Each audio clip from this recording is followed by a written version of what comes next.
देश और दुनिया की तमाम छोटी और बड़ी खबरों के लिए हमारे चैनल को सब्सक्राइब करना न भूलें और बेल का बटन जरूर दबाएं।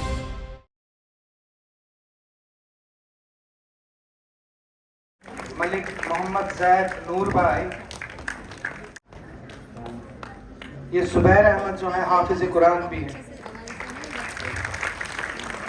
शेख सदफ जो हाफिजा है, इनके लिए आप इनके इस्तेमाल के लिए, इनके एप्रिसिएशन के लिए, इनकी हौसला अफजाई से एक बार फिर से आप तालियों की गूंज से इनकी हौसला अफजाई करें। वो स्टेज पे आकर अपना अवार्ड ले ले। हाफिज उवैस, हाफिज उवैस।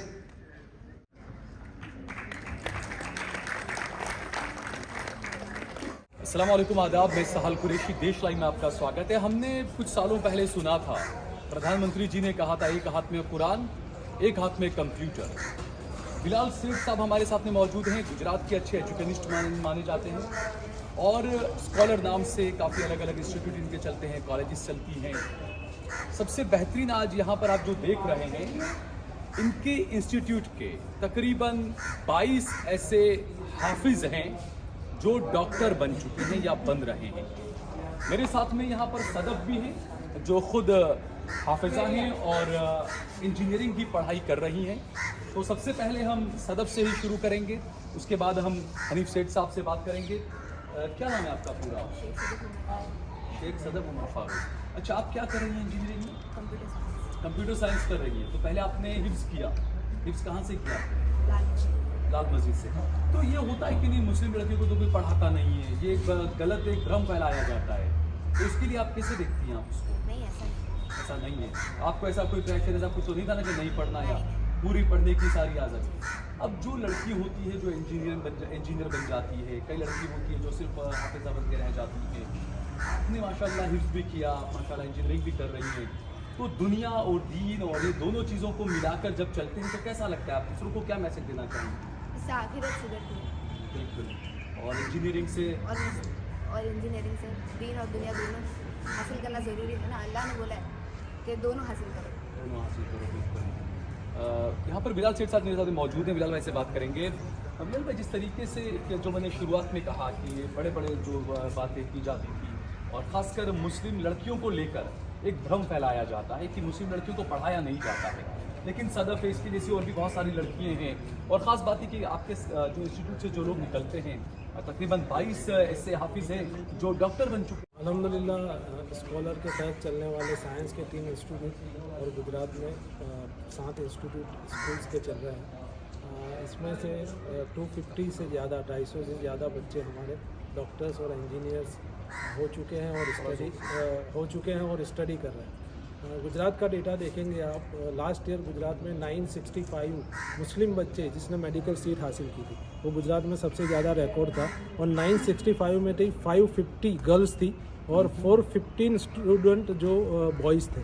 इस साल वो और क्रॉस करके 1070 स्टूडेंट्स हैं जो इस बार मेडिकल में गए हैं। इसमें भी 60 to 65% गर्ल्स हैं। तो हमारे इंस्टीट्यूट में हमारा मकसद ये है कि तालीम के साथ तरबियत, जो भी बच्चे हमारे साथ पढ़ रहे हैं वो अच्छे सिटीज़न बने, उनकी कैरेक्टर बिल्डिंग हो, उसकी पर्सनालिटी डेवलपमेंट हो और दीन की सही समझ के साथ वो अच्छे प्रोफेशनल बनेंगे तो कमिटेड मुस्लिम भी रहेंगे, कमिटेड सिटीजन भी रहेंगे और कम्पिटेंट प्रोफेशनल बनकर इंशाल्लाह कम्युनिटी को सर्व करेंगे। अच्छा, ये जो आपने बताया कि जो 22 हैं, इसमें कितने MBBS हैं, कितने BMS है, BUMS है, BHMS है, कितने हैं, कैसे कैसे इसमें? 10 से 12 जो स्टूडेंट्स हैं वो MBBS कर रहे हैं, 6 स्टूडेंट के आसपास है वो BHMS कर रहे हैं, 1 डेंटल में है और 3 BMS में। तो ये जो जितने भी हफ्ज़ा हैं जो इन्होंने नीट वगैरह जो प्रिपरेशन किया था, वो भी आपके यहीं से स्कॉलर से ही नीट, और वहीं से शुरू से ही आपका गाइडेंस रहा? नीट में हमारे यहाँ 3 हमारे जो कोर्सेज चलते हैं, एक क्रैश कोर्स होता है, एक नीट रिपीटर होता है और एक 11-12 फुल कोर्स होता है। तो ये बच्चे हमारे यही कोर्स के साथ अलाइन थे और वहीं से निकल कर अल्हम्दुलिल्लाह अभी गुजरात की अलग अलग इंस्टीट्यूशन में स्टडी कर रहे हैं। अच्छा, हाफिज़ साहब क्या नाम है आपका? उसामा 21 वाला। उसामा 21 वाला। कहाँ से हैं आप? मैं अहमदाबाद से हूँ। अहमदाबाद से ही हैं। तो आपने हिफ्ज़ कब किया था? मैंने हिफ्ज़ 10th के अंदर मुकम्मल किया था 2016 के अंदर। अच्छा, और उसके बाद में MBBS कब से शुरू किया आपने? 2019 में मैंने एडमिशन लिया था MBBS के अंदर, और अभी तकरीबन इख्तिताम है, ख़त्म को है MBBS। ख़त्म को है आपका।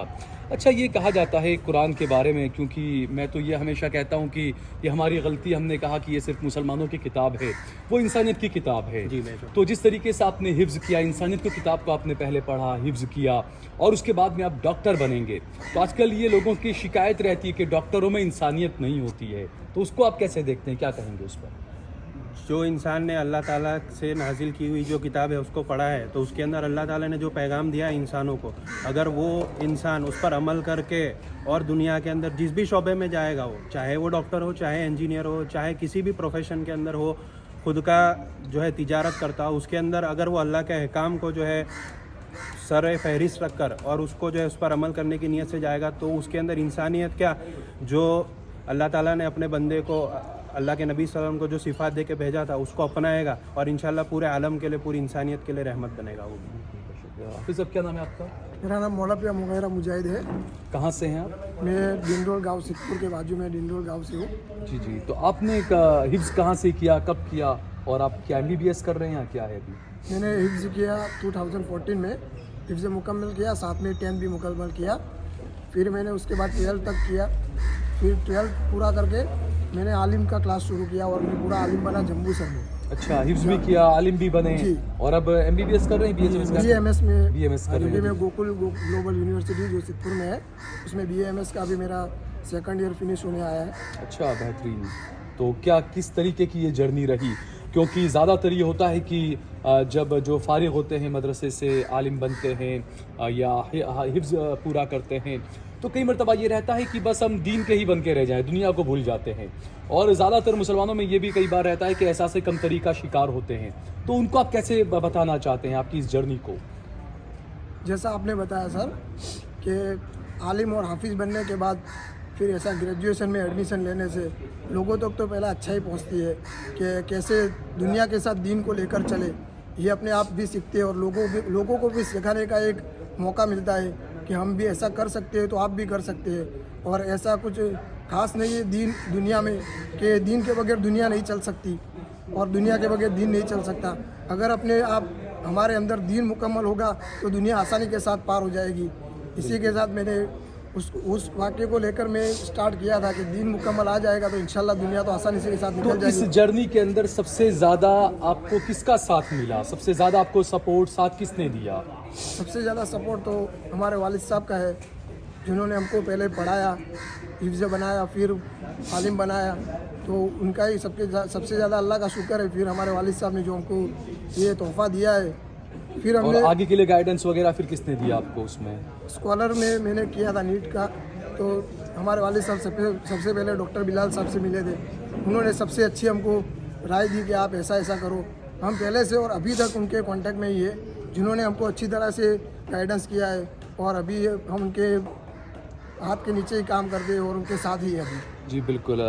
बिलाल साहब, जिस तरीके से प्रतिभा तो मुसलमानों में भरी पड़ी है बहुत ज़्यादा, उनको सिर्फ थोड़ा सा तराशने की ज़रूरत होती है, लेकिन अक्सर हमने देखा कि जब किसी को डॉक्टरी करनी होती है, चाहे MBBS, BHMS, BMS जो भी, तो फ़ंड का बहुत ज़्यादा परेशानी रहती है। लोगों को पता भी नहीं रहता है, क्योंकि जो बच्चे 12th पास आउट होते हैं, पूरी ज़िंदगी स्कूल पढ़े होते हैं, वो उनको भी नहीं पता होता है आगे हमें क्या करना है। तो ऐसे में मदरसे से जो निकल के आने वाले बच्चे, वो तो इस लाइन से तो बिल्कुल ही उनको कुछ अता पता रहता ही नहीं है।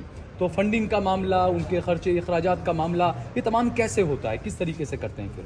अल्हम्दुलिल्लाह एक हमारा स्कॉलर करियर गाइडेंस सेंटर है, जिसमें पूरे गुजरात के 5000 के आसपास स्टूडेंट जुड़े हुए हैं, जो हमारी इंस्टीट्यूट्स के नहीं है।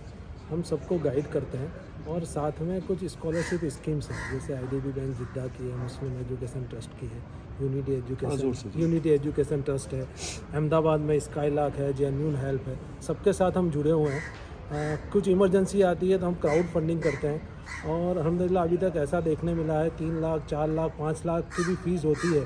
हमारी अपील क्राउड फंडिंग के लिए जाती है तो 2 घंटा, 3 घंटा, 4 घंटा में उम्मत हमको सपोर्ट करती है और वही बच्चों की फ़ीस भी पेड हो जाती है। तो अल्हम्दुलिल्लाह हर साल 50 लाख के आसपास की स्कॉलरशिप हमारे ग्रुप के सपोर्ट से हम बच्चों को दे रहे हैं, चाहे वो हमारे इंस्टीट्यूशन का हो किसी और इंस्टीट्यूशन का हो। मगर ये देखा है उम्मत में कि बच्चों में स्किल और टैलेंट रहेगा तो फाइनेंस की वजह से वो कभी पीछे नहीं हटता।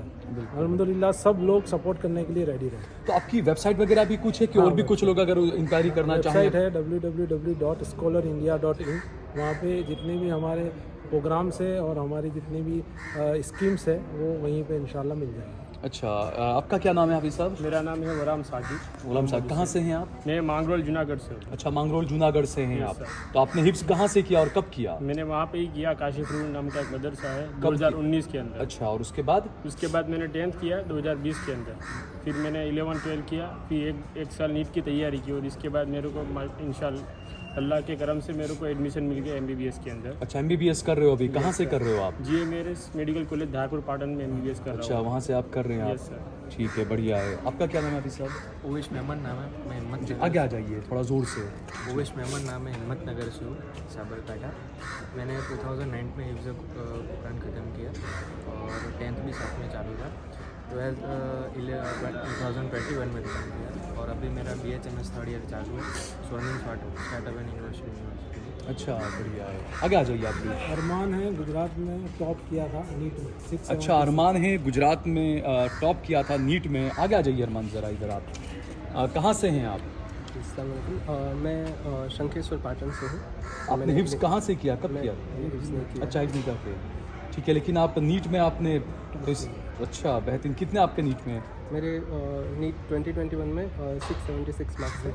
अरे वाह, ये पिछले साल या कब का? 21 में। अच्छा, 21 में गुजरात में आप टॉप किया है आपने। तो उसके बाद आपने क्या किया और कहाँ से कर रहे हैं आप? उसके बाद अभी मैं BJ मेडिकल कॉलेज अहमदाबाद में है, वहाँ पे MBBS कर रहा हूँ। करंटली मेरा 3rd ईयर भी ख़त्म होने थे यूनिवर्सिटी। तो इस जर्नी के अंदर जैसा मैंने बताया कि काफ़ी परेशानियाँ रहती है। MBBS करना हो तो लोगों के जहन में रहता है भाई 1 करोड़ रुपया कम से कम चाहिए, और फिर इसके अलावा गाइडेंस आपको कौन देता है, कैसा करता है। तो ये आपकी जर्नी कैसे रही? इसमें आपको ज़्यादा गाइडेंस, ज़्यादा सपोर्ट किसका मिला? जी, तो सबसे पहले तो मैं ऐसा मानता हूँ कि किसी भी सिचुएशन के अंदर इंसान का अपना कोई कमाल नहीं होता। अल्लाह खुद ऐसी सिचुएशन क्रिएट करता है कि जिसकी वजह से इंसान उसके अकॉर्डिंग एक्शन लेता है और उसको रिजल्ट मिलता है। बेशक। मेरे साथ सबसे बेहतरीन चीज़ ये हुई कि 11-12 के अंदर मैं स्कॉलर हिम्मत नगर में था और वहाँ 11-12 स्कॉलर हिम्मतनगर से ही किया आपने? जी। और उस वक्त वहाँ पे डॉक्टर हिदायत साहब थे, डॉक्टर बिलाल सर हैं, doctor Sajid sir, Yasir sir आते थे। तो ये एक्चुअली वो जर्नी होती तो बहुत एकदम लाइक काइंड मैराथन जैसी होती है कि बहुत सारे हर्डल्स आते हैं, बहुत सारे अप्स एंड डाउन्स आते हैं। तो ऐसी सब सिचुएशन के अंदर आपको मोटिवेट करने के लिए आपके टीचर्स हैं, आपके मेंटर्स हैं जो आपके साथ रहते हैं, तो सफ़र अल्हम्दुलिल्लाह बहुत आसान होता है। बिल्कुल जी, बहुत बहुत शुक्रिया आपका। मैं बात करूँगा एक बार दोबारा सदफ से। सब आगे आ जाइए सर ज़रा। अच्छा, आप जो इंजीनियरिंग करिए तो एक ख्वाब होता है ना किसी का भी कि इंजीनियर बन के इंजीनियरिंग करके मुझे आगे क्या करना है, क्या ख्वाब हैं। आपके पिताजी क्या करते हैं, आपके वालिद क्या करते हैं? वो ONGC में एम्प्लॉय है। ONGC में एम्प्लॉय हैं। तो आपने क्या सोचा है, कहीं नौकरी करनी है या कुछ और करने का सोचा है, या क्या आपको क्या स्टार्टिंग लगता के लिए है? एक्सपीरियंस के लिए जॉब करनी है, फिर स्टार्टअप खोलना है। और जैसे जो दूसरी जो मुस्लिम लड़कियां हैं, दूसरी इस तरह की, क्या कभी आपको ऐसा होता है कि उनको भी अपलिफ्ट किया जाना चाहिए आप इस मुकाम पर पहुंच कर, कि उनको भी थोड़ी मदद की जाए, उनको भी समझाया जाए, उनको भी, क्योंकि ज़्यादातर आपको जैसे आपने बताया आपके पिताजी जो हैं सरकारी उनकी जॉब है अगर, तो जिस तरीके से आपको जो गाइडेंस मिला, आप मानती हैं कि हर लड़की को करना बहुत चाहती हैं लेकिन उनको गाइडेंस, उनको सही रास्ता नहीं मिलता है। जी जी। तो ऐसे में आप क्या चाहती हैं, क्या करना चाहिए ऐसी लड़कियों के लिए, और ऐसी जो लड़की उनको क्या मैसेज देना चाहती हैं आप? मेहनत करनी चाहिए और और दीन और दुनिया दोनों ज़रूरी है। अगर आप कुछ कर पाएंगे तो आप लोगों की हेल्प कर पाएंगे, और इसीलिए अल्लाह ने बोला है कि अगर आप दुनिया में गए हैं तो आपका कुछ मकसद है, आप ऐसे ही दुनिया में नहीं आए हैं। तो आपको कुछ काम करोगे तो आप किसी की हेल्प कर पाओगे, तो इसलिए आपको दोनों करना चाहिए। ठीक है, बहुत बहुत शुक्रिया। तो ये हमने बताया आपको कि किस तरीके से एक बेहतरीन ये, क्योंकि दुनिया और दीन दोनों को साथ में मिलाकर चलना, इससे बेहतरीन कामयाबी मेरे ख्याल से और कुछ हो ही नहीं सकती है। तो इसके लिए जो स्कॉलर की जो पूरी टीम है उनका भी शुक्रिया अदा किया जाना चाहिए। और अगर आप भी अपनी बेटी को, अपने बच्चों को, अपने परिवार वालों को, किसी को अगर कहीं कुछ अड़चनें आती है तो आप स्कॉलर ग्रुप का आप कांटेक्ट जरूर कर सकते हैं।